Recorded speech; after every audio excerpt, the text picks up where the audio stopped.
Hello everyone, मैं doctor उपासना शर्मा आपका फिर से अपने यूट्यूब चैनल उपासना शर्मा पर स्वागत करती हूँ। बच्चों, हम इस चैनल के माध्यम से आपको संगीत विषय की तैयारी करा रहे हैं और वो भी फ्री ऑफ कॉस्ट। तो जो भी स्टूडेंट संगीत का स्टूडेंट्स अपना करियर म्यूजिक क्षेत्र में बनाना चाहता है वो स्टूडेंट हमारे चैनल से जुड़िए, हमारे चैनल को सब्सक्राइब करिए और शेयर करिए। बच्चों, हमने इस चैनल पर आपको रिकॉर्डेड वीडियो के साथ साथ हम लाइव क्लासेस भी आपकी रोज कराते हैं। हमारी लाइव क्लास फिलहाल 8 बजे चल रही है और आप अपकमिंग नोटिफिकेशन के लिए हमें सब्सक्राइब करिए, बेल आइकन दबाइए तो आपको अपकमिंग नोटिफिकेशन प्राप्त हो जाएगा। ठीक है बच्चों, तो सबसे पहले हम कर रहे हैं, आज हम अपनी रिकॉर्डेड वीडियो में कर रहे हैं टीजीटी एलटी म्यूजिक क्लास 8। और ये ऐसा नहीं केवल टीजीटी में ही काम आएगी, हमारे बीए फर्स्ट सेम के स्टूडेंट्स हैं उसमें भी ये टॉपिक काम कवर करते हैं। इस टॉपिक से संबंधित क्वेश्चंस बहुत पूछे जाते हैं टीजीटी, पीजीटी, केवीएस, डीट्रिपल सभी में। बहुत इजी टॉपिक है, लेकिन इजी ही क्वेश्चन अधिकतर हम गलत करते हैं, तो आपको बिल्कुल इन टॉपिक को ध्यान से समझना है। बहुत इजी टॉपिक है लेकिन और इजी वे में मैं आपको इसे डिस्क्राइब करने वाली हूँ। तो आज हम लेकर आए हैं आपके लिए क्लास 8 और इसमें हम कुछ डेफिनेशन, छोटी छोटी डेफिनेशन जो बार बार पूछी जाती हैं वो आपको करा रहे हैं। ठीक है, तो सबसे पहले कर रहे हैं हम वादी स्वर। वादी स्वर किसे कहते हैं? तो सभी हमारे नए बच्चे जो हैं, जो अभी 12th कर रहे हैं, प्रभाकर कर रहे हैं, बीए कर रहे हैं, वो भी समझ लीजिए कि जिस स्वर का प्रयोग राग में सबसे अधिक किया जाता है, जिस स्वर का प्रयोग राग में सबसे अधिक किया जाता है उसे वादी स्वर कहते हैं। अब किसी भी राग का हम परिचय लिखते हैं सबसे पहले, तो उसमें क्या लिखते हैं? ठाट लिखते हैं, फिर उसका वादी स्वर, संवादी स्वर, ये सब लिखते हैं। ठीक है, तो इससे पहले मैंने आपको ठाट, आश्रय राग, स्वर, ग्राम, मूर्छना, श्रुति, ये सब चीजें मैं आपको पढ़ा चुकी हूँ। आप हमारे चैनल पर जाकर रिकॉर्डेड वीडियो देख सकते हैं। इसके साथ साथ हम लाइव क्लासेस में आपको इम्पोर्टेंट एमसीक्यूज भी करा रहे हैं, तो आप इम्पोर्टेंट एमसीक्यूज अगर हमारे करना चाहते हैं तो आप हमारी लाइव क्लास से भी जुड़िए। ठीक है, तो हम वादी स्वर की बात कर रहे थे बच्चों। तो वादी स्वर वह स्वर होता है जिस स्वर का प्रयोग राग में सबसे अधिक प्रमाण में किया जाता है। ठीक है, तो वादी स्वर को एक राग रूपी राज्य में किसकी उपमा दी गई है? राजा की उपमा दी गई है। ठीक है, जिस प्रकार एक किसी भी राज्य में एक राजा की भूमिका होती है, उसी तरह राग, हमारा जो राग है, हमारा जो भारतीय संगीत में राग गायन शैली है, इस राग रूपी राज्य में वादी स्वर किसकी भूमिका निभाता है? एक राजा की भूमिका निभाता है, क्योंकि उसी स्वर को हम महत्व दिया जाता है, बार बार उसका प्रयोग किया जाता है, उस स्वर का वो बहुत ही महत्व दिया जाता है। तो कई बार क्वेश्चन बनता है कि वादी स्वर को किसकी उपमा दी गई है? तो आप बताएंगे वादी स्वर को राजा की उपमा दी गई है। इसके अतिरिक्त वादी स्वर को और किस नाम से जाना जाता है? वादी स्वर को जीव स्वर के नाम से भी जाना जाता है या फिर अंश स्वर के नाम से भी जाना जाता है। तो बच्चों ये भी ध्यान रखना है, कई बार क्वेश्चन आ जाते हैं कि जीव स्वर किसे कहते हैं, ये कई बार पूछ लिया जाता है अंश स्वर किसे कहते हैं, तो आपको बिल्कुल ध्यान रखना है। उदाहरण के लिए इसे किसकी उपमा दी गई है? राजा की उपमा। उदाहरण के लिए एक हम एग्जाम्पल ले लेते हैं, जैसे कि राग यमन है। राग यमन है, तो राग यमन का जो वादी स्वर है क्या है बच्चों? वादी स्वर है गा। तो बार बार हम गा की संगति लेंगे, बार बार हम गा का स्वर का प्रयोग करेंगे, जैसे नीरेगा, नीरेगा, गरेसा। तो हम अलग अलग गा को कई तरह के तरीके से बार बार गा पर ठहराव करेंगे।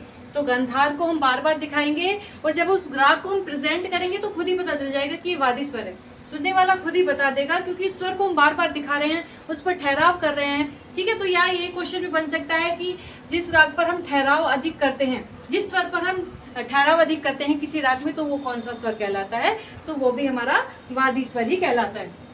इसके बाद बच्चों नेक्स्ट डेफिनेशन करते हैं, वेरी इंपॉर्टेंट। बहुत छोटी छोटी चीजें हैं और यही चीजें हमसे एग्जाम में अधिकतर गलत होती है और एग्जाम में एक एक क्वेश्चन का महत्व होता है। अगर आपने एक क्वेश्चन भी गलत कर दिया तो आप मेरिट से हट जाते हैं। तो मेरिट में नंबर लाने के लिए आपको छोटे क्वेश्चन से प्रिपेयर करके अब तक जाना है। ठीक है, तो अपना लेवल तब आप हाई करेंगे, पहले आप अपना जो नीचे लेवल के क्वेश्चन है उनको आप अच्छे से करें। तो सेकंड हमारा डेफिनेशन है संवादी स्वर की। संवादी स्वर किसे कहते हैं?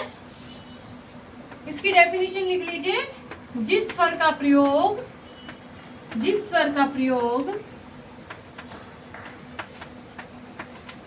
वादी स्वर से कम, वादी स्वर से कम व अनुवादी स्वरों से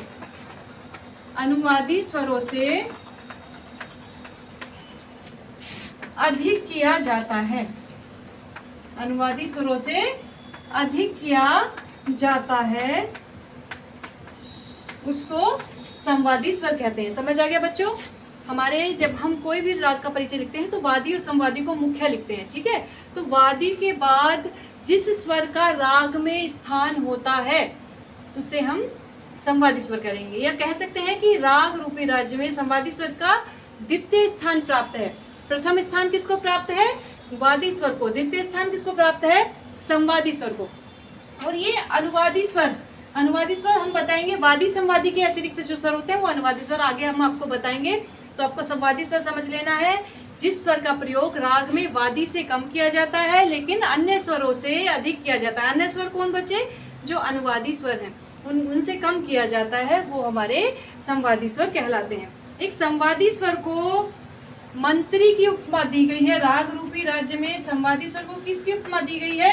मंत्री की, ठीक है। तो आपको ये याद रखना है, ये मुख्य चीजें हैं जो पूछी जाती है कि मंत्री की उपमा किसको दी गई है, अनुचर की उपमा किसको दी गई है, या फिर सेवक की उपमा किसको दी गई है, राजा की उपमा किसको दी है, जीव स्वर क्या है, अंश स्वर क्या है।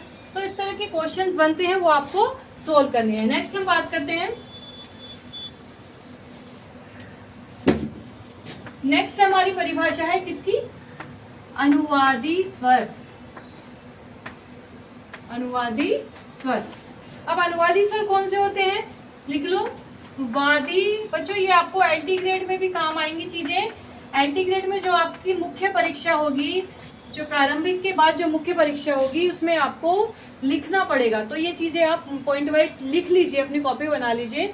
जो भी एलटी ग्रेड की तैयारी कर रहा है तो उनको ये काम आएंगी चीजें। वादी संवादी के अतिरिक्त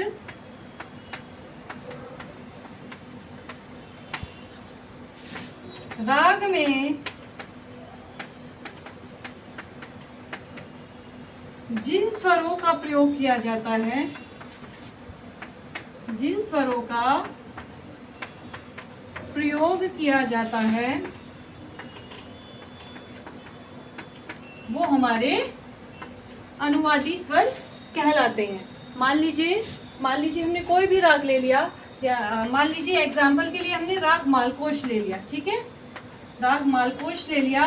राग मालकोश का जो वादी स्वर है, वादी स्वर क्या है राग मालकोश का?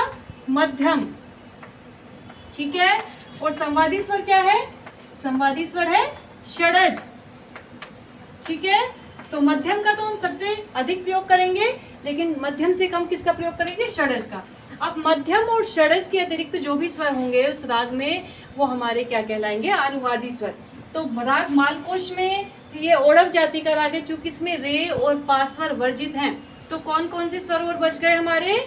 माँ और सा को छोड़कर जो स्वर बचे वो हमारे, जैसे कि हमारा धा, नी, ग, ध, नी, तो ये हमारे अनुवादी स्वर कहलाएंगे, ठीक है। तो अनुवादी स्वर की भी एक राग में बहुत महत्वपूर्ण भूमिका होती है, क्योंकि ना अनुवादी स्वर ना हो तो हम राग विस्तार, तान, आलाप कुछ भी नहीं कर सकते हैं। वादी स्वर तो महत्वपूर्ण रखता ही है, लेकिन अनुवादी स्वर भी बहुत ही महत्वपूर्ण रखता है। यदि अनुवादी स्वर न हो तो राग विस्तार, आलाप, तान, स्वर विस्तार, राग गायन हो ही नहीं सकता। तो इसको प्रजा की उपमा दी गई है। अगर प्रजा ही नहीं होगी तो राजा कैसे बनेगा? प्रजा ही वोट करती है राजा को, तब राजा बनता है। तो प्रजा से ही सब चीजें हैं, ठीक है। तो आपको ध्यान रखना है कि अनुवादी स्वर को प्रजा की उपमा दी गई है, ठीक है। प्रजा की उपमा दी गई है अनुवादी स्वर को। प्रजा भी कई बार आ जाता है और कई बार क्वेश्चन में अनुचर भी आ जाता है, तो आपको अनुचर भी ध्यान रखना है। अनुचरों की उपमा किसको दी गई, कौन से स्वर को दी गई है, या प्रजा की? तो आप दोनों में ही अनुवादी स्वर लिखेंगे, ठीक है बच्चों। अब हम नेक्स्ट जो हम कर रहे हैं, नेक्स्ट डेफिनेशंस। ये मुख्य डेफिनेशन है और इसमें से क्वेश्चन बच्चों बनते ही है, चाहे आप कोई भी एग्जाम देंगे सभी में बनेंगे। विवादी स्वर, ठीक है। विवादी स्वर की क्या डेफिनेशन है? जिस स्वर का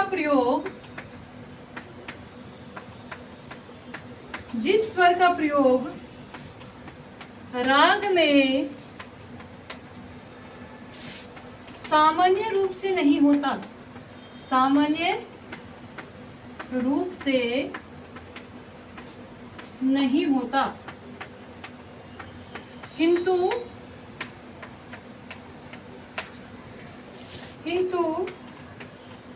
कुछ विद्वान या कह सकते हैं संगीतज्ञ या फिर कह सकते हैं गायक वादक, संगीतज्ञ में सभी आ गए, राग की सुंदरता बढ़ाने के लिए, राग की सुंदरता बढ़ाने के लिए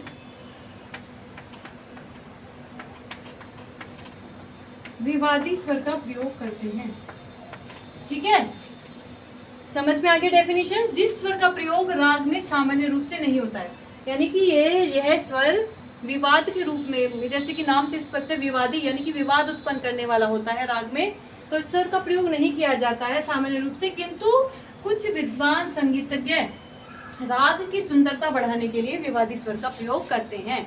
ठीक है बच्चों, समझ में ये आ रहा है कि जो हमारे कुशल संगीतज्ञ हैं वो ही इसका प्रयोग अच्छे से कर पाते हैं, क्योंकि कई बार इसके प्रयोग करने से राग की सुंदरता भी बिगड़ जाती है। किसी ने कहा भी, एक मुख्य विद्वान ने कहा है, विवादी तू सदा त्याज क्वा चित्तान लिया जाता है। क्वा चित्तान बहुत कम समय के लिए कभी कभी क्वा चित्तान प्रयोग है, तो कई बार इसका प्रयोग जो किया जाता है वो बहुत छोटी कम जगह के लिए किया जाता है।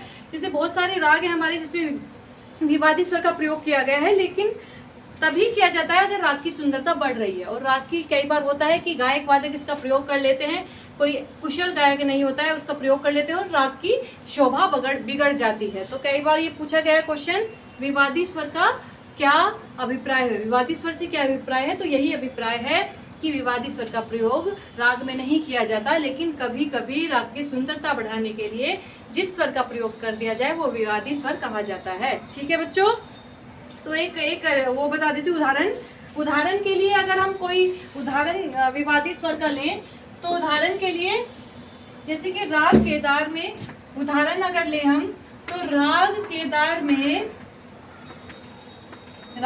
में कोमल नी का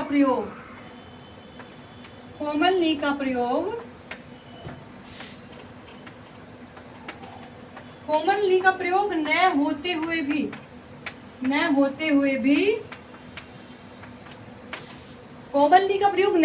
भी कुछ विद्वान उसकी सुंदरता को बढ़ाने के लिए कोमल नी का प्रयोग कर देते हैं।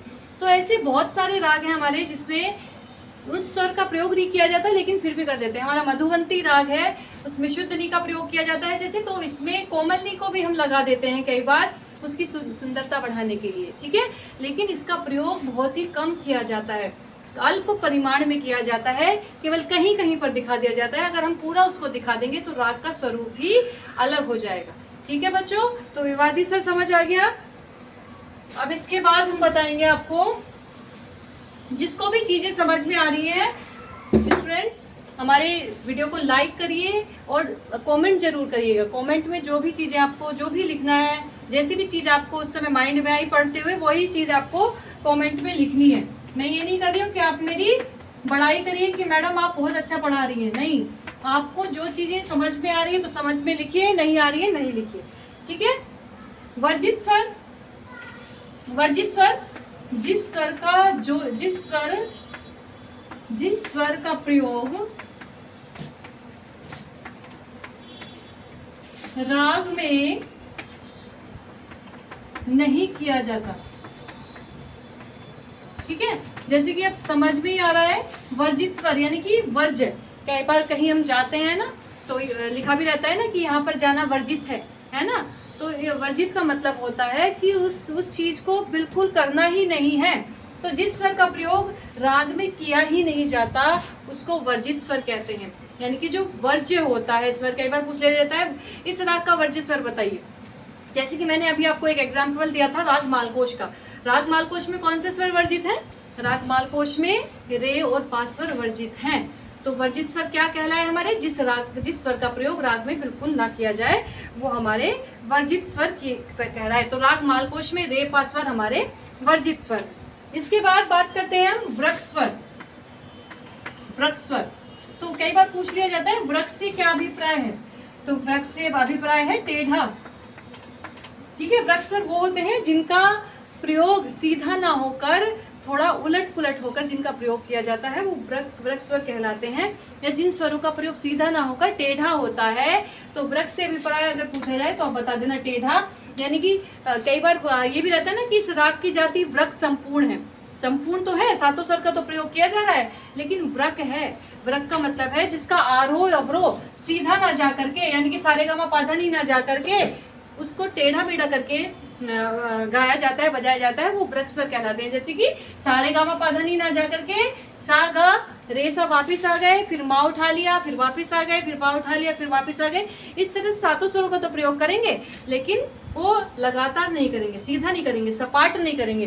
वृक का मतलब टेढ़ा मेढ़ा कर करके वो तारसा तक जाएंगे। तो वृक्ष स्वर जिन स्वरों का प्रयोग सीधा ना होकर टेढ़ा किया जाता है, वो हमारे वृक्ष स्वर कहलाते हैं बच्चों। ठीक है, नेक्स्ट करते हैं आरोह स्वर। आप सभी जानते हैं स्वरों का चढ़ता हुआ क्रम। स्वरों का आप सभी राग में करते ही हैं आरोह अवरोह, तो स्वरों का चढ़ता हुआ क्रम हमारा बच्चों आरोही क्रम कहलाता है। आपने सब पढ़ा ही होगा, अदर सब्जेक्ट्स में भी हम पढ़ते हैं असेंडिंग डिसेंडिंग ऑर्डर, तो ये वही है, संगीत में भी उसी चीज को बताया गया है। तो स्वरों का जो सीधा क्रम होता है सारे गामा पाधानी, वो आरोही क्रम होता है। ठीक है, इस तरह से हम जा रहे हैं, तो ये हमारा आरोह क्रम है। तो स्वरों का इसकी डेफिनेशन आ गई, स्वरों का चढ़ता क्रम। ठीक है, तो कई बार ऐसे पूछ लिया जाता है स्वरों का चढ़ता क्रम क्या कहलाता है। इसके बाद अवरोह। अवरोह आपको बताइए, अवरोही स्वर कौन से होते हैं, यानी कि स्वरों का उतरता हुआ क्रम। स्वरों का उतरता हुआ क्रम हमारे अवरोही स्वर होते हैं। ठीक है बच्चों, समझ आ गई ये चीजें। नेक्स्ट हमारे बार बार पूछी जाती है ये आरोह अवरोह में। नेक्स्ट जो है वो है पकड़। किसी भी राग को हम जब लिखते हैं ना, तो उसमें यही तो लिखते हैं ना, आरोह और अवरोह और पकड़, ये तीन चीजें लिखते हैं। तो आरोह से समझ में आ गया हमें स्वरों का चढ़ता हुआ क्रम, अवरोह से समझ में आ गया स्वरों का उतरता हुआ क्रम, लेकिन पकड़ क्या है। पकड़ में ऐसे स्वर समुदाय का प्रयोग किया जाता है बच्चों जिससे राग की पहचान हो जाए, यानी कि उस राग का मुख्य अंग पकड़ में प्रदर्शित किया जाता है। अगर आप केवल किसी भी संगीतज्ञ, कुशल संगीतज्ञ के सामने केवल उस राग की पकड़ लगा दें, तो आप वो समझ जाएगा कि ये वाला राग है। ठीक है, क्योंकि उस राग की जो मुख्य विशेषता होती है वो पकड़ में दिखाई जाती है। अगर इसकी एक डेफिनेशन लिखें तो लिख लीजिए, ऐसा स्वर समुदाय